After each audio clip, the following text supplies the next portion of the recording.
नमस्कार, स्वराज एक्सप्रेस के स्वराज करियर में आप सभी का स्वागत है। मैं हूं आपके साथ कविता पांडे। स्वराज करियर में आज बात करेंगे फैकल्टी ऑफ डेंटल डिपार्टमेंट की। दर्शकों के फोन पर सवालों के जवाब भी देंगे। हमारे साथ मौजूद है doctor Ayushi Goyal, faculty in department of conservative and Bhabha university Bhopal BDS की। पढ़ाई को लेकर तमाम तरह के जो सवाल हैं उसके जानने का प्रयास करेंगे। बहुत स्वागत है आयुषी जी आपका। जी शुक्रिया जी। सबसे पहले मेरा सवाल ये है कि आपके लिए दंत चिकित्सा का क्या महत्व है? जी, सबसे पहले मैं ये बोलना चाहूँगी, किसी भी प्रदेश एवं देश उसके जो भी शैक्षणिक स्तर है वो ही उसको दर्शाता है कि उसका विकास एवं उन्नति कितनी है। शिक्षा एक ऐसा औजार है जिसके थ्रू जितने भी आपकी समस्याएं हैं उनको खत्म करने का सामर्थ्य होता है उसमें। ना ही शिक्षा का मतलब ना ही सिर्फ तथ्यों को सिखाना होता है, बल्कि तथ्यों के साथ साथ दिमाग को प्रशिक्षित करना जरूरी है। सबसे पहले मैं जो भी लोग इस चैनल के थ्रू कनेक्टेड हैं उनसे यही रिक्वेस्ट करना चाहूंगी कि अपने बच्चों पे किसी भी तरह का दबाव ना डालें। 12th के बाद जो भी वो फील्ड लेना चाहते हैं, भले ही वो साइंस हो, मैथ हो, आर्ट्स हो, साइंस हो, इवन कोई कल्चरल एक्टिविटी भी हो, तो उनको उसी फील्ड में उनको जाने दीजिए, क्योंकि शिक्षा अब सिर्फ तथ्यों तक नहीं सीमित रह गई है। शिक्षा का अर्थ है उनके दिमाग को उस तरीके से प्रशिक्षित करना जिस तरीके से वो चाहते हैं, जिस काम में उनकी रुचि है। जी बिल्कुल। यदि हम भाभा यूनिवर्सिटी की बात करें तो उसमें एडमिशन लेना हो तो कैसे ले सकते हैं? जी, आफ्टर 12th नीट का एग्जाम होता है, उसमें आपको क्वालिफिकेशन करना रहता है। क्वालिफाइंग मार्क्स के बेसिस पे आपकी चॉइस लिस्ट आती है, आपको उसमें भाभा यूनिवर्सिटी को डालना है और आपको एडमिशन के लिए BDS में एडमिशन, MDS में एडमिशन दोनों मिल जाएंगे वहाँ पर। आप मैम कौन से डिपार्टमेंट से हैं और उस डिपार्टमेंट में कौन कौन से काम होते हैं? जी, मैं department of conservative dentistry and endodontics से हूँ। यहाँ पर मसाला भरने का काम, दांतों में नसों का इलाज का काम होता है, जिसे हम रूट कैनाल ट्रीटमेंट एवं रेस्टोरेशंस भी बोलते हैं। इनके थ्रू साथ साथ में अभी कॉलेज ने माइक्रो सर्जरीज का भी बंदोबस्त किया है। बहुत सारी फैसिलिटीज आई हैं जिसमें माइक्रोस्कोप आया है, जिसके द्वारा हम सारे काम पूर्णतः संपूर्णता से कर सकते हैं। जी, यदि मैम फैसिलिटी की बात करें तो डिपार्टमेंट में कौन कौन सी फैसिलिटी अवेलेबल है? मैम, फैसिलिटीज की अगर बात करें हमारे डिपार्टमेंट की, department of conservative dentistry and endodontics, इसमें ना केवल मसाले भरने का काम, साथ में रूट कैनाल का काम, इसके अलावा जितनी भी जांचें होती है डिजिटल एक्सरे के द्वारा की जाती हैं, माइक्रो सर्जरीज तक होती हैं, साथ में सब कुछ एक अच्छे डॉक्टर गाइडेंस की निगरानी में करवाया जाता है। बच्चों को साथ साथ में प्रैक्टिकल की भी जानकारी दी जाती है, पेशेंट्स पे काम कराया एवं सिखाया जाता है। जी बिल्कुल, जिस तरह से आपने बताया कि पेशेंट जो है मरीजों को प्रैक्टिकल करवा देता है मरीजों पर, यदि हम बात करें इसके अलावा एक्स्ट्रा एक्टिविटीज क्या है? जी, अगर हम एक्स्ट्रा एक्टिविटीज पे जाएं तो देखिए, पढ़ाई के अलावा मानसिक संतुलन के लिए हर बच्चे को, जिससे उसको स्ट्रेस ना हो, स्ट्रेस रिलीविंग एक्टिविटीज भी उतनी ही जरूरी हैं। तो उसके लिए कॉलेज में time to time cultural fest होता है साल में एक बार, साथ ही साथ कुछ एक्टिविटीज हर मंथ कराई जाती हैं, जिससे कि जो बच्चे हैं पढ़ाई के साथ साथ अपनी रुचियों का भी महत्व दे सके, उनको भी, रुचियों को भी, और आगे बढ़ सके। इसके अलावा डिपार्टमेंट में कैंप्स भी ऑर्गेनाइज कराए जा रहे हैं। उन कैंप्स में अभी रूट कैनाल फिलिंग का 50% पे काम किया जा रहा है, और अगर रेस्टोरेशन की बात करें यानी मसाला भराने की बात करें तो मसाला भरवाना निःशुल्क किया जा रहा है, और रूट कैनाल ट्रीटमेंट पे 50% का छूट है। जी बिल्कुल मैम, एक और सवाल है कि यदि हम भाभा यूनिवर्सिटी से पढ़ाई कंप्लीट कर लेते हैं तो उसके बाद क्या स्कोप रहता है स्टूडेंट्स के लिए? देखिए, शिक्षा इन्फिनाइट है, मतलब शिक्षा का कोई अंत नहीं है। अगर आप भाभा यूनिवर्सिटी से पढ़ाई करके निकले हैं तो उसके बाद आपके पास बहुत सारे ऑप्शंस हैं। आप एज अ फैकल्टी ज्वाइन कर सकते हैं, सीनियर लेक्चरर, जिससे आगे जाके आप आगे प्रशिक्षण प्राप्त करके आगे हेड ऑफ डिपार्टमेंट बन सकते हैं। ये तो हो गई एकेडमिक्स की बात। अगर आप नॉन एकेडमिक पे जाना चाहते हैं तो आप अपना क्लिनिक ओपन कर सकते हैं, आगे जाके और भी डिग्री कर सकते हैं, PhD कर सकते हैं, और आगे जाके बहुत सारे आप जो है अपना सारा फ्यूचर को डिसाइड कर सकते हैं। जी बिल्कुल मैम, अब जानेंगे रूट कैनाल के बारे में। रूट कैनाल ट्रीटमेंट क्या है और इससे क्या क्या फायदे होते हैं? जी देखिए, जनरली क्या होता है, पहले जमाने में क्या होता था कि दांत में दर्द है, सूजन आया है, तो इसको निकलवा दीजिए, यही ऑप्शन था। पर जैसे जैसे तकनीकें बढ़ती जा रही हैं, वैसे वैसे नए इजाद होते जा रहे हैं। उसी के साथ में एक रूट कैनाल ट्रीटमेंट का इजाद भी हुआ है बहुत समय पहले से। इसमें क्या किया जाता है, इसमें यदि किसी के दांत में कीड़ा लग गया है, यदि वो शुरुआती दौर में है, तो उसे सिर्फ कीड़े को हटा के मसाला भर के उस दांत को वहीं पे रेस्टोर किया जा सकता है। लेकिन अगर वो कीड़ा दांतों की नसों तक पहुंच गया है और पेशेंट को तकलीफ है, पेन है, सूजन आ गई है, तो उसमें बिना दांत निकाले हम उसी दांत को उसी स्थिति में सही कर सकते हैं। उसके 2 से 3 चरण होते हैं रूट कैनाल के, और पेशेंट का दांत वैसा का वैसे पहले बना दिया जाता है, उस पे कैपिंग कर दी जाती है, जिससे पेशेंट को ना ही सिर्फ दर्द से निजात मिलता है, बल्कि उसको दांत निकलवाने और उससे होने वाली समस्याओं को भी भोगना नहीं पड़ता है। जी, हमारे साथ इंदौर से विनोद सक्सेना दर्शक जुड़ गए हैं। विनोद, स्वागत है आपका, पूछिए क्या सवाल है। लगता है संपर्क नहीं हो पा रहा है विनोद से। एक और सवाल ले लेते हैं। दांतों को साफ स्वच्छ कैसे रखें घर पर ही ताकि कीड़े न लगे? जी देखिए, बहुत सिंपल सा उपाय है। पहली चीज, हर 6 महीने के बाद अपने दंत चिकित्सक के पास जाएं, अपने दांतों का रेगुलर चेकअप कराएं। दूसरी चीज, अगर आप घर में ही हैं, अगर आपको लगता है अभी कोई दिक्कत नहीं है, तो शुरू से ही आदत डालिए गुनगुने पानी में नमक डाल के कुल्ले करके सोने की। ब्रशिंग तो करनी ही चाहिए 2 टाइम, लेकिन साथ में ऑन अ रेगुलर बेसिस कुछ भी खाया, रिंसेस किए, सोए, जिससे ना खाना फंसेगा, खाने बैक्टीरिया, खाना जो हमारे दांतों में फंसता है उससे जो बैक्टीरियल अटैक होता है उसकी वजह से एसिड फॉर्म होता है, जो हमारे दांतों की इनिशियल परतों इनामल और डेंटिन को खराब करता है। तो अगर आप दांतों में कुल्ला करेंगे, मुंह में रात में कुल्ला करके सोएंगे गुनगुने पानी में नमक डाल के, तो उससे आपको आगे परेशानी होगी ही नहीं, और आपको एक दंत चिकित्सक के पास हर 6 महीने में रेगुलर चेकअप के लिए जाना चाहिए। जी, फिर से सवाल करते हैं। विनोद, स्वागत है आपका चर्चा में, क्या कुछ सवाल है आपका? मैम से एक सवाल था कि मैम एक्चुअली क्या है कि वो अभी जैसे आपने बताया कि गम्स की प्रॉब्लम के बारे में, मेरे बिल्कुल लेफ्ट हैंड साइड पे पूरे गम्स हो रहे हैं दांत में। तो गम्स के प्रॉब्लम के चक्कर में काफ़ी ज़्यादा उधर पेन भी उठ रहा है, लेकिन उसके बाद मैं हेक्साडाइन यूज़ कर रहा हूँ। हेक्साडाइन के बाद भी उसके बाद मेरा पेट ज़्यादा ख़राब हो रहा है, तो इसका क्या इलाज हो सकता है और पेन से कैसे बचा जा सकता है? जी देखिए, इसके लिए सबसे पहले इसको गम इन्फ्लेमेशन हुआ है आपको, क्योंकि आपको गम्स में पेन और स्वेलिंग आ रहा है, तो उसके लिए आपको गुनगुने पानी में नमक डाल के कुल्ला करना चाहिए। लेकिन क्योंकि इन्फेक्शन ऑलरेडी हो चुका है, तो उसके लिए आपको एक दंत चिकित्सक के पास जाना जरूरी है। तो हम Bhabha college of dental science में ये सब चीजों का इलाज करते हैं, तो आप बेझिझक वहां पे आइए, आपका एक बार चेकअप किया जाएगा, क्लिनिकल चेकअप। अगर लगेगा इन्फ्लेमेशन फैल गया है तो एक बार दांतों की सफाई करके तभी क्लोरहेक्सिडीन करेंगे तो हमें फायदा होगा। क्योंकि देखिए, इन्फेक्शन एक बार अगर हो गया है तो इन्फेक्शन को हटाना जरूरी है। जो मैंने आपको तरीके बताए, क्लोरहेक्सिडीन करना, गुनगुने पानी में नमक डाल के कुल्ला करना, ये प्रिवेंटिव मेजर है, मतलब होने से पहले हम रोकथाम कर सकते हैं किसी भी दिक्कत की। लेकिन क्योंकि आप बोल रहे हैं, जैसा आप बता रहे हैं कि गम्स में इन्फेक्शन हो रहा है, सूजन आ रही है, दर्द हो रहा है, तो मतलब उस जगह इन्फेक्शन हो गया है, तो हमें पहले उसे क्लीन करना पड़ेगा। बट उससे पहले हमें आपका चेकअप करना पड़ेगा। तो आप बेझिझक होके कॉलेज में आइए, कॉलेज में आपको अच्छी तरीके से जांच की जाएगी, चेकअप किया जाएगा, और फिर उसके बाद जो भी ट्रीटमेंट प्लान होगा वो हम आपको सारा कुछ बताएंगे। जी, दंत चिकित्सक के पास मैम कब जाना चाहिए? जी, दंत चिकित्सक के पास आपको हर 6 महीने में जाना चाहिए रेगुलर चेकअप के लिए। लोगों का क्या है कि हम जब हमारे दांत में दर्द होगा तभी हम जाएंगे, या हमें कोई दिक्कत हुई है तो ही हम जाएंगे। तो ये जो तरीका है इसको हम थोड़ा सा बदलाव करें। सिर्फ घरेलू उपाय से कि लौंग का तेल लगा लिया या कुछ कर लिया, उन तक हम सीमित ना रहें। देखिए, हर 6 महीने में जाएंगे, क्योंकि दांत है तो सब कुछ है। हम लोग किसके लिए, हम खाने के लिए जी रहे हैं। सब चीजें जो है दांतों पे निर्भर है। दांत जितने स्वस्थ रहेंगे उतना ही हमारा खुशहाल जीवन रहेगा। तो इसलिए मैं यही एडवाइस करूंगी कि आप हर 6 महीने में एक दंत चिकित्सक के पास जाएं, अपना चेकअप कराएं। जो भी दिक्कत होगी, जो भी परेशानी होगी, हम आपको बताएंगे।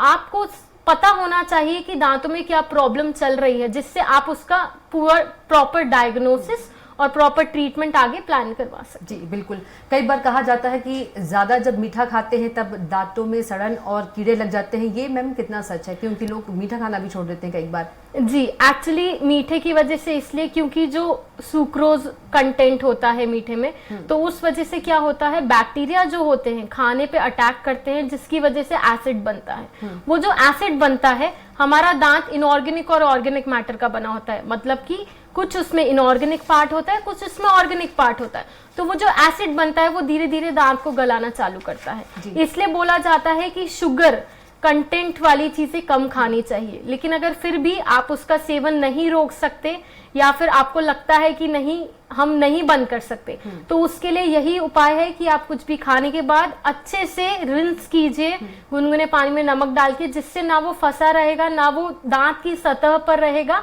और ना ही आगे कोई कीड़ा लगेगा। जी बिल्कुल। अक्सर देखा जाता है मैम कि लोगों के दांतों में पीलापन काफी ज्यादा होता है, उसे कैसे दूर करें पीलापन को? जी देखिए, पीलापन भी दो तरीके का हो सकता है। पहला जो आपको बचपन से है, जो क्या होता है, अगर पानी में फ्लोराइड की मात्रा ज्यादा है तो उसको फ्लोरोसिस कहा जाता है। तो यानी कोई बच्चा जिसने अधिक फ्लोराइड की मात्रा वाला पानी पिया है, तो उस वजह से एक होता है बचपन से पीलापन होना, उसका इलाज होता है। उसके लिए भी आगे ऑप्शंस हैं, ब्लीचिंग हो गया या फिर वीनियरिंग हो गया, बहुत सारे ऑप्शंस आ चुके हैं आजकल। और दूसरा होता है तंबाकू की खाने की वजह से पीलापन, तो उसके लिए स्केलिंग करा के हमें अपनी हैबिट, सबसे पहले जो ईटियोलॉजी है, कारण है, वो हमें हटाना पड़ेगा। वो कारण हटाने के बाद ही हम आगे ट्रीटमेंट प्रोसेस कर सकते हैं। तो उसके लिए दांतों की सफाई करानी रहती है। तीसरा, जो कुछ लोग होते हैं जिनको लगता है कि एस्थेटिकली मुझे लग रहा है मेरे दांत पीले हैं, तो उसके लिए भी इलाज किए जाते हैं। वो केस टू केस डिपेंड करता है, तो उसके लिए भी आपको एक बार क्लिनिकली आना पड़ेगा, जांच करानी पड़ेगी और उसके हिसाब से, हर पेशेंट के हिसाब से जो भी तकलीफ है सारे सबका निवारण किया जाएगा। जी बिल्कुल। यदि बात करें, कई बार लोगों के मुंह से बहुत गंदी बदबू भी आती है और लोग किसी के सामने मुंह खोलने से या बात करने से बहुत शर्मिंदगी भी महसूस करते हैं, तो इस बदबू को कैसे दूर किया जाए, इसके लिए कोई उपाय बताइए मैम। जी देखिए, बदबू से निवारण पाने के लिए बहुत सारे उपाय हैं। पहली चीज, ब्रश अच्छे से करें, ब्रशिंग टेक्निक प्रॉपर होनी चाहिए आपके दांतों की। उसके अलावा जो है रिंसेस करें। बैक्टीरिया जो एसिड बना रहे हैं वही बदबू का कारण होते हैं, तो जितना टाइम हमारे मुंह में खाना फंसा रहता है उतना टाइम एसिड प्रोड्यूस होता है, जिसकी वजह से मुंह के अंदर बदबू आती है। तो रिंसेस करें, टाइम टू टाइम ब्रश करें, खाना फंसे ना रहने दे दांत में, और हर 6 महीने बाद अगर आपको लगता है कि आपको बहुत ज्यादा स्मेल है या दिक्कत है, तो आप हर 4-6 महीने के बाद अपने डेंटिस्ट के पास जाएं, वो चेकअप करके जरूर इस चीज का निवारण करें। जी बिल्कुल। भोपाल से हमारे साथ दर्शक अनिल जुड़ गए हैं। अनिल, क्या सवाल है आपका, कीजिए। लेफ्ट दांत में रूट कैनल करवाया हुआ था, तो रूट कैनल करवाया था, लेकिन अब उस दांत से हल्का हल्का ब्लड आता है। रूट कैनल को कम से कम 5 साल हो गए, तो हल्का हल्का ब्लड आता है। डॉक्टर को चेक कराया तो वो बोलते हैं कुछ नहीं है, नॉर्मल है, आपकी गम्स क्लीन नहीं है, इसलिए ब्लड आता है। जी देखिए, रूट कैनाल के बगल से जो गम्स है उसमें से आपके ब्लड आ रहा है। क्या आपको रूट कैनाल में भी दर्द होता है? नहीं, टूथ में कोई बिल्कुल दर्द नहीं होता। उसके बाद मैंने एक्सरे भी करवाया उसका, तो एक्सरे वगैरह भी ठीक है, उसमें कैप भी है, कैपिंग भी है, और एक्सरे भी नॉर्मल था, लेकिन साइड से ब्लड आता है उसमें। जी, यानी कि आपको गम्स का इन्फ्लेमेशन हुआ है कुछ, तो इसी वजह से आपको दर्द होता है, मतलब आपको जो है खून आता है। यदि रूट कैनाल में कोई दिक्कत होता तो आपको उस दांत में दर्द होता, पर जैसे कि आप बता रहे हैं आपको दांत में कोई दर्द नहीं है। तो इसके लिए आप एक बार सारे गम्स की क्लीनिंग करवाइए, डीप क्लीनिंग करवाइए। एक बार ब्लीडिंग होगा, यानी जो इन्फेक्टेड ब्लड है वो निकल जाएगा। उसके बाद प्रिकॉशनेटिवली आपको कुछ रिंसेस और कुछ पेस्ट वगैरह, गम पेंट लगाने बोलेंगे। उससे आपका धीरे धीरे समय लगेगा, बट धीरे धीरे जो आपकी प्रॉब्लम है वो खत्म हो जाएगी। तो उसके लिए भी आप एक बार डेंटिस्ट के पास विजिट कीजिए, क्लीनिंग कराइए प्रॉपर, और उसके बाद प्रिकॉशनेटिवली। मैम, ये क्लीनिंग में बोलते हैं कि गम्स कमजोर हो जाते हैं, दांत कमजोर हो जाते हैं क्लीनिंग करवाने में। जी नहीं, ऐसा क्यों बोलते हैं मैं आपको समझाती हूँ। अगर ये आपका दांत है, ये चारों तरफ मसूड़ों से घिरा होता है, ठीक है, तो क्या होता है जब हमारे मुंह में खाना फंस रहा है तो कैलकुलस में परिवर्तित होता है। तो क्या होता है, गम्स के ऊपर हमारा जो खाना है वो फंस रहा है, तो खाना क्या होता है, सॉलिडिफाई हो जाता है, कैलकुलस में कन्वर्ट हो जाता है, तो वो कैलकुलस हार्ड होता है और गम्स हमारे नीचे सॉफ्ट होते हैं। तो हमेशा जो चीज मजबूत है वो कमजोर को धक्का मारती है। तो दांत जो होता है, दांत के नीचे मसूड़े हैं, वो जो गंदगी है वो मसूड़ों को नीचे की तरफ पुश करती है। तो जिस वजह से क्या होता है, हमारे मसूड़े अपने दांत की जो ओरिजिनल जगह है उसको छोड़ के नीचे हो जाते हैं। और फिर जब हम बहुत लंबे समय बाद सफाई कराने जाते हैं, अब जब मसूड़ों ने जगह छोड़ दी, हम गंदगी हटाएंगे तो हमें क्या महसूस होगा कि अरे सफाई के कारण हमारे दांत हिलने लग गए, अरे सफाई के कारण हमारे मसूड़े नीचे चले गए। बट यही चीज मैं आपको समझाना चाह रही हूँ कि दांत कमजोर नहीं हुए, आपने टाइम पे जाके चेकअप नहीं कराया, जिस वजह से वो गंदगी जिस टाइम हटनी चाहिए थी वो उस टाइम हटी नहीं, वो बढ़ती गई और उसने हड्डी और मसूड़ों दोनों को नीचे पहुंचा दिया है। तो इसलिए ये एक मिथ है कि दांत जो है साफ कराने से दांत कमजोर हो जाते हैं। यदि आप टाइम टू टाइम सफाई के लिए जाते हैं तो इसमें कोई भी दिक्कत नहीं आएगी। मैम, दांत कमजोर की बात चल रही थी, तो एक ये भी सवाल है कि आजकल कम उम्र के जो लोग हैं उनके दांत बहुत जल्दी कमजोर हो जा रहे हैं, इसका क्या कुछ कारण है? जी मैम, इसका कारण सबसे पहले अनहेल्दी लाइफस्टाइल। जी, हम बहुत ज़्यादा स्टिकी फूड खाते हैं, बहुत ज़्यादा शुगरी कंटेंट लेते हैं, प्लस हम हाइजीन प्रॉपर मेंटेन नहीं कर पा रहे हैं, लाइफस्टाइल चेंज हो गया है, कोई भी एक्सरसाइज वगैरह नहीं हो रही है, क्लीनिंग प्रॉपर नहीं हो रही है। सो इसलिए मैम हमें थोड़ा अपना लाइफस्टाइल में भी परिवर्तन करना पड़ेगा और थोड़ा सा अपने ओरल कैविटी के लिए भी सजग होना पड़ेगा। हम अपने शरीर के लिए सजग हैं पर ओरल कैविटी के लिए उतनी सजगता नहीं फैली हुई है। तो हमें खुद को प्रयास करना पड़ेगा कि हम स्टिकी फूड या ऑयली फूड को अवॉइड करें और हमारे मुंह की जो है क्लीनिंग को हम मेंटेन करके रखें, साथ ही साथ हम चेकअप के लिए जाएं।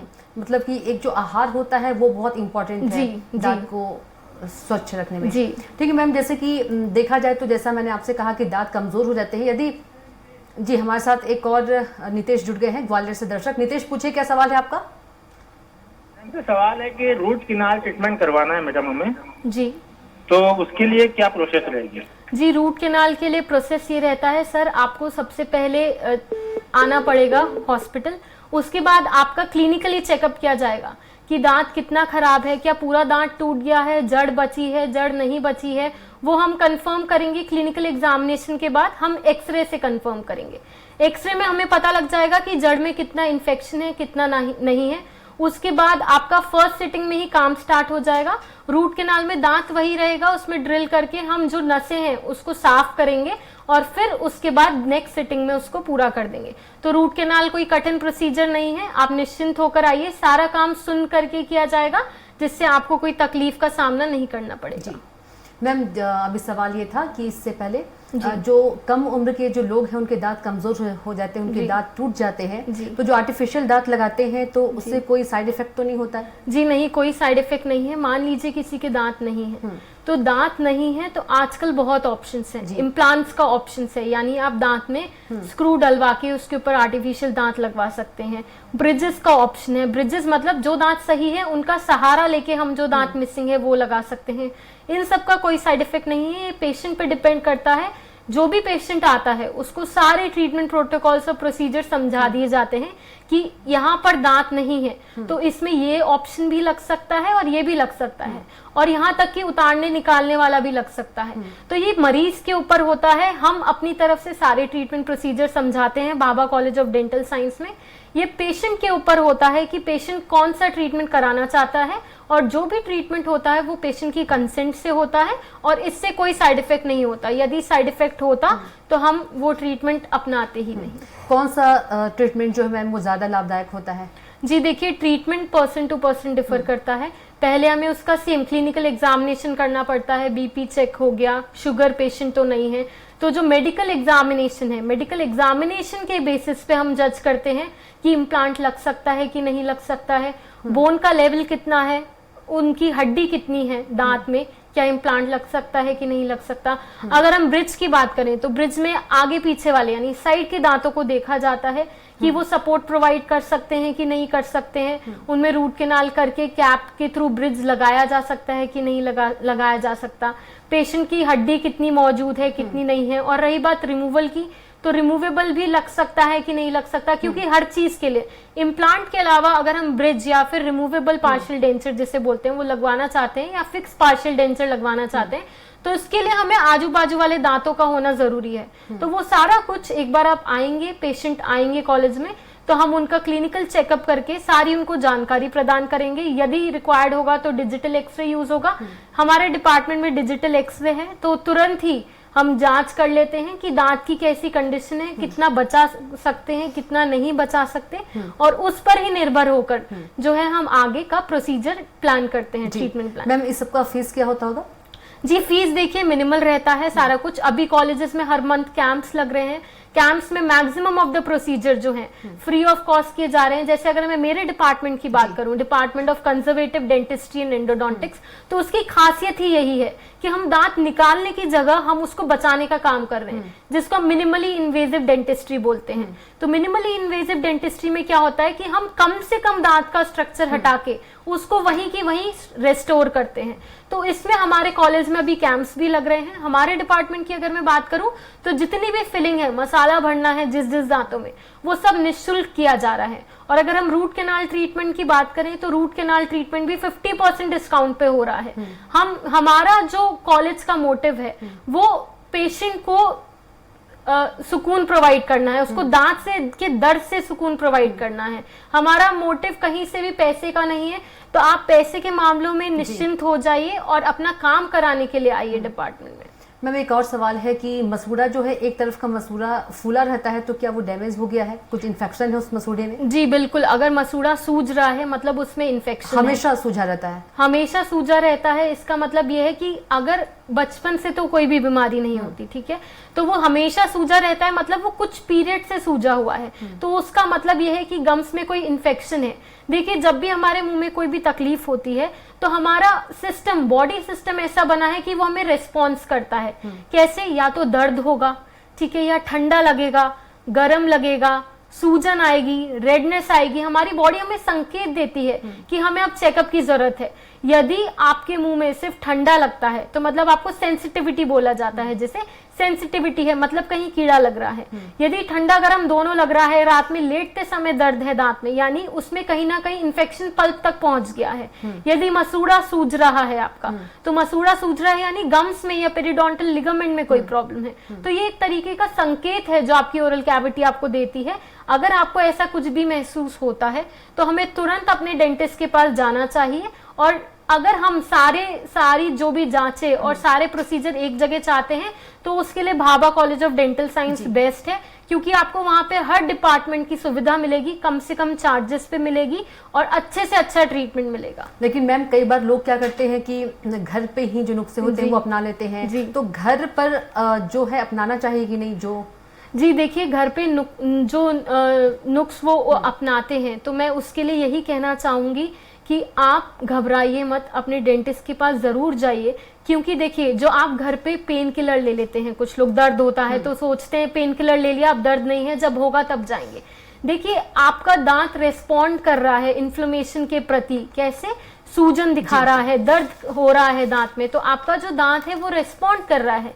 लेकिन अगर आप पेन किलर ले लेंगे तो पेन किलर से आपका दर्द तो समाप्त हो जाएगा, लेकिन जो अंदर इन्फेक्शन बढ़ रहा है वो आपका होता रहेगा। क्यों? क्योंकि इन्फेक्शन होना बंद नहीं किया है आपने, इन्फेक्शन को खत्म नहीं किया है आपने, सिर्फ आपको जो परेशानी हो रही, दर्द, सूजन, उसके लिए आपने निवारण हेतु आपने एक दवाई खा ली है। तो मैं यही सजेस्ट करूंगी कि आप प्रिकॉशनेटिवली गुनगुने पानी में नमक डाल के कुल्ले जरूर करें। लेकिन अगर आपको कोई भी दिक्कत का सामना करना पड़ रहा है, जैसे कि सूजन, सेंसिटिविटी यानी ठंडा गर्म लगना, तो आप जरूर अपने डेंटिस्ट के पास जाइए, क्योंकि आपको प्रॉपर ट्रीटमेंट वहीं मिलेगा और घरेलू नुस्खों से कुछ नहीं होगा। मैम, यदि जो घर में उपाय करते हैं वो कितना हानिकारक होता है दांतों के लिए? जी बिल्कुल हानिकारक हो सकता है। कुछ लोग लौंग का तेल डालते हैं, कुछ और डालते हैं, इससे क्या होता है? जी बिल्कुल, लहसुन भी डाला जाता है। तो ये आपको टेम्पररी रिलीफ तो दे देता है, लेकिन ये और इन्फेक्शन को बढ़ा सकता है। ये एक्ट करेगा as a trigger to initiate the infection, मतलब ये एक ट्रिगर की तरह काम करेगा जो इन्फेक्शन को अंदर ही अंदर और सड़ाता जाएगा। कुछ मरीज ऐसे भी आते हैं मैम जो बोलते हैं कि हमें दर्द नहीं है, लेकिन जब हम एक्सरे लेते हैं या हम क्लिनिकल एग्जामिनेशन करते हैं तो हम देखने मिलता है कि इतना बड़ा लीजन हो गया, इतना बड़ा इन्फेक्शन हो गया है। पूछा जाता है तो बोलते हैं कि पहले 2 साल पहले दर्द हुआ था तो हमने ये यूज कर लिया था, वो यूज कर लिया था, बट ये परमानेंट सोल्यूशन नहीं है। उससे क्या होता है, अगर आपकी जड़ में इन्फेक्शन है तो वो इन्फेक्शन आपको पता नहीं चलेगा क्योंकि आप नुस्खे अपना रहे हैं, लेकिन वो इन्फेक्शन उस दांत के अलावा आजू बाजू वाले दांतों को भी खराब कर देगा, जिसकी वजह से फ्यूचर में आपके दांत हिलने लग जाएंगे। हिलने के साथ साथ आपके उसी दांत में नहीं बल्कि आजू बाजू वाले दांतों में भी इन्फेक्शन हो जाएगा और आपको एट द एंड वो दांत हिलकर निकल के गिर जाएंगे। मैम देखा जाता है कि कई बच्चों के जो दांत हैं स्टार्टिंग से ही पीले होते हैं, उनके लिए क्या उपाय और कौन सा पेस्ट यूज करना चाहिए? जी देखिए, वैसे अगर देखा जाए तो एक पानी में फ्लोराइड की मात्रा 1 ppm होनी चाहिए, 1 पार्ट्स पर मिलियन। लेकिन क्या होता है, जब भी पानी में कोई बच्चा 6 साल का जब होता है, जब उसके दांत इरप्ट होना चालू होते हैं, उस टाइम वो किसी ऐसी जगह रह रहा है जहां के पानी में फ्लोराइड की मात्रा जितनी होनी चाहिए उससे अधिक है। तो उस कारण क्या होता है, जब उसके दांत आते हैं तो उसमें फ्लोराइड डिपॉजिट हो जाता है, जिस वजह से उस बच्चे के दांत पीले दिखने लगते हैं, जिससे उसे बहुत शर्मिंदगी महसूस होती है। वो हंस नहीं पाता, स्कूल कॉलेज में सब उसका मजाक उड़ाते हैं। बिल्कुल। लेकिन जैसे जैसे टेक्नोलॉजी बढ़ती जा रही है उसकी कोई सीमा नहीं है करेक्शंस की, तो इसलिए जितने भी ट्रीटमेंट है सारा कुछ हो सकता है। फ्लोराइड के ट्रीटमेंट भी है, ब्लीचिंग है, वीनियरिंग है, इसके अलावा कॉम्पोजिट बिल्डअप है, बहुत सारी चीजें होती हैं। तो वो हम क्लिनिकली देखकर केस टू केस डिपेंड करता है, बट लेकिन हर चीज का निदान है। जी बिल्कुल। मैम लास्ट सवाल है, हमारे दर्शकों को कोई महत्वपूर्ण जानकारी देना चाहती हूँ आप दांतों को लेकर? जी मैं बिल्कुल दर्शकों को यही कहना चाहूंगी कि पहली चीज अपने बच्चों को प्रोत्साहित कीजिए दांतों की सफाई के लिए। ब्रशिंग टेक्निक प्रॉपर सिखाइए उनको। यदि आपको नहीं आती ब्रशिंग टेक्निक, सिर्फ दांतों को ऐसे ऐसे घिसना ब्रशिंग करना नहीं होता है। बहुत मरीज आते हैं जो बोलते हैं कि हम दांत अच्छे से साफ करते हैं रिगड़ रिगड़ के, लेकिन एट द एंड क्या होता है, उनके दांत घिस जाते हैं। तो मैं यही बोलना चाहूंगी कि बच्चों को बचपन से कुल्ला करने की हैबिट डालिए, उनको बोलिए अच्छे से ब्रश करें। आप खुद अपनी निगरानी में उनको ब्रश करवाइए। आपको नहीं आता तो आप किसी डेंटिस्ट के पास जाइए, नियर बाय डेंटिस्ट के पास जाएं, या Bhabha college of dental science में आए, वहां पे पीडो डिपार्टमेंट भी है जिसमें स्पेशली बच्चों के इलाज के लिए काम किया जाता है। तो वहां आइए, वहां पे बच्चों को बिना डराए, क्योंकि बच्चों को इनिशियली डर लगता है जाने में, उनको लगता है पता नहीं उनके दांतों के साथ क्या हो जाएगा, तो वहां उनको सिखाया जाएगा कैसे प्रॉपर ब्रश करना है। तो ब्रशिंग टेक्निक पूरी प्रॉपर बच्चों को सिखानी चाहिए, और साथ ही साथ उनके खाने का समय समय पे ध्यान, कुछ भी खाया रिंसेस करवाइए, एक हैबिट बना दीजिए उनको। जैसे हम खाना खाने के बाद हाथ धुलवाते हैं बच्चों को, सिंपल हैबिट, जी इसी तरीके से हमें ब्रशिंग की हैबिट, रिंसिंग की हैबिट हर बच्चे में इनकलकेट करनी चाहिए। जी बिल्कुल। मैम हमारे साथ आपका जुड़ने के लिए बहुत ही धन्यवाद। जी शुक्रिया। तो हमारे साथ ही भाभा यूनिवर्सिटी की PDS faculty doctor Ayushi Goyal, जिन्होंने दांतों से संबंधित तमाम सवालों के जवाब दिए। इसी के साथ बुलेटिन में इतना ही। आप देखते रहिए स्वराज एक्सप्रेस। नमस्कार।